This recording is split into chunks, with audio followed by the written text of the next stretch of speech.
Bos Venezia soal pemangkasan masa pinjaman Caldara, dia milik Milan. Pelatih Venezia, Paolo Zanetti, mengindikasikan bahwa AC Milan yang bakal menentukan apakah mereka akan menarik Mattia Caldara dari masa pinjamannya lebih awal atau tidak. Caldara bergabung Rossoneri dari Juventus pada musim panas 2018 silam saat ia dianggap sebagai salah satu bek muda terbaik di Italia, namun ia justru gagal membuktikan dirinya lantaran dua masalah cedera serius. Ia lantas dipinjamkan ke Atalanta, yang memutuskan tidak mempermanenkannya dan ia kemudian bergabung Venezia pada musim panas lalu dalam kesepakatan pinjaman dengan pilihan pembelian di angka 4 juta euro atau 64 miliar sebagaimana yang dikemukakan oleh Calciomercato. Tampaknya bek tengah 27 tahun tersebut berhasil menemukan performa apiknya bersama klub promosi Serie A tersebut dan mengingat cedera lutut Simon Kjær yang memaksanya absen hingga akhir musim ini, ada kemungkinan masa pinjaman bakal dihentikan lebih awal dan ia akan ditarik kembali ke Milanello. Zanetti pun berbicara kepada radio Ajaccio Sport setelah hasil imbang 1-1 mereka melawan Juventus akhir pekan kemarin soal masa depan Caldara dan mengakui bahwa Rossoneri bakal memegang keputusan akhir terkait takdirnya nanti. Dia memiliki 2 tahun tersisa. Dia pulang ke rumahnya untuk meyakinkannya agar memulai lagi. Dia adalah seorang pemain yang tangguh, dia kembali menjadi seseorang seperti dirinya sebelumnya.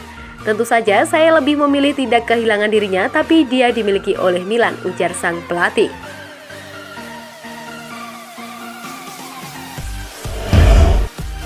Milan bakal lirik pasar luar untuk perkuat skuad, Bremer jadi pengecualian. AC Milan dikabarkan ingin kembali melirik pasar luar negeri untuk memperkuat skuad Januari dan pada musim panas nanti, namun Glacio Bremer dari Torino tampaknya bakal menjadi pengecualian. Calciomercato menyebutkan bahwa rencana Paolo Maldini adalah memperkuat skuad Rossoneri tanpa mengeluarkan biaya gila-gilaan dengan tetap menghormati parameter yang ditetapkan oleh Elliott Management, tapi juga jelas meningkatkan kualitas pemain yang bisa dimainkan Stefano Pioli demi mendukung perjuangan memperebutkan Scudetto. Milan diperkirakan bakal aktif pada bursa transfer Januari mendatang, khususnya di lini pertahanan dan lini tengah dengan menggantikan Simon Kjær perlu direkrut, sedangkan Frank Kessie dan Ismail Bennacer bakal berpartisipasi di Piala Afrika sehingga gelandang baru untuk mengisi poros ganda klub pun kemungkinan akan didatangkan. Manajemen Rossoneri bertekad belanja pemain dari luar negeri sekali lagi dan bukan kebetulan bahwa 14 pemain dari skuad mereka sekarang datang dari liga luar Serie A, yakni Ibrahimovic, Rebic, Giroud, Maignan, Tomori, Theo Hernandez, Leao, Tatarusanu, Kjær, Saelemaekers, Pellegrini, Ballo-Touré, Kalulu, dan Brahim Diaz. Untuk pemain-pemain tersebut, Il Diavolo membayar pajak lebih rendah dari gaji mereka lantaran kebijakan Grau Degree, aspek yang juga dipertimbangkan untuk masa depan. Dengan membeli klub Serie A lain membuat biaya yang harus mereka keluarkan bertambah. Namun pengecualian kemungkinan akan dilakukan pada Bremer, yang sangat dikagumi oleh Maldini, dan Ricky Massara dengan transfernya dari Torino pun berpeluang diwujudkan. Bremer diketahui gaji di bawah 1 juta euro atau 16 miliar kotor per musim, dan meskipun Milan menaikkan gajinya 3 kali lipat, mereka tidak akan melanggar kebijakan Elliott Management. Grafik ini ungkap rata-rata posisi menarik pemain Milan lawan Udinese. La Gazzetta dello Sport mempublikasikan grafik yang menunjukkan beberapa rata-rata posisi menarik pemain AC Milan saat bermain imbang 1-1 melawan Udinese akhir pekan kemarin.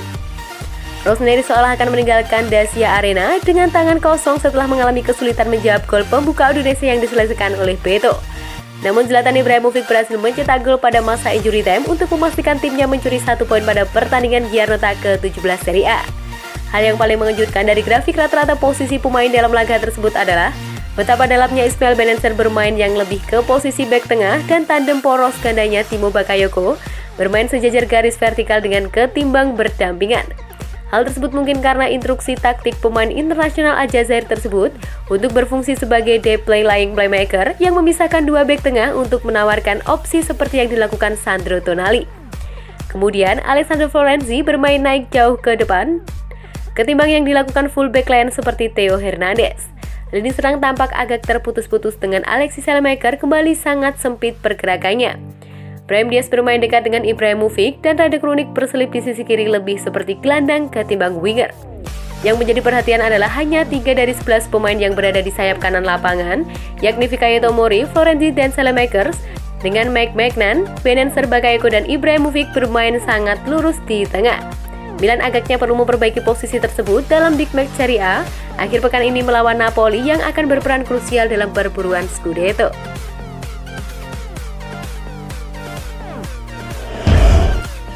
Pioli berharap segera temukan versi terbaik Benenser.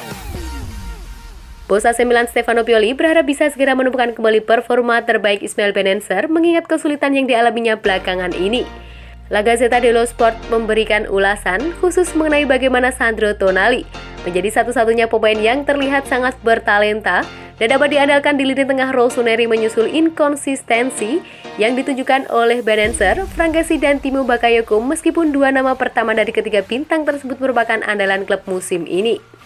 Dengan fokus pada pemain internasional Aljazair, outlet tersebut mempertanyakan kemana sosok sesungguhnya mantan bintang Empoli tersebut, mengingat semua fans Milan kini menyaksikan sosok yang musim ini kesulitan bermain pada level yang sama seperti yang dilakukan musim lalu.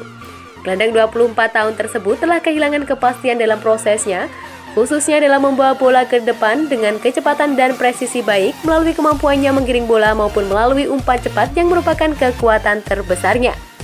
Kini, ia cenderung melakukan terlalu banyak kesalahan sebagaimana yang terlihat dalam proses terjadinya gol pembuka Udinese saat Rossoneri bermain imbang 1-1 pada Giornata 17 Serie A akhir pekan ini.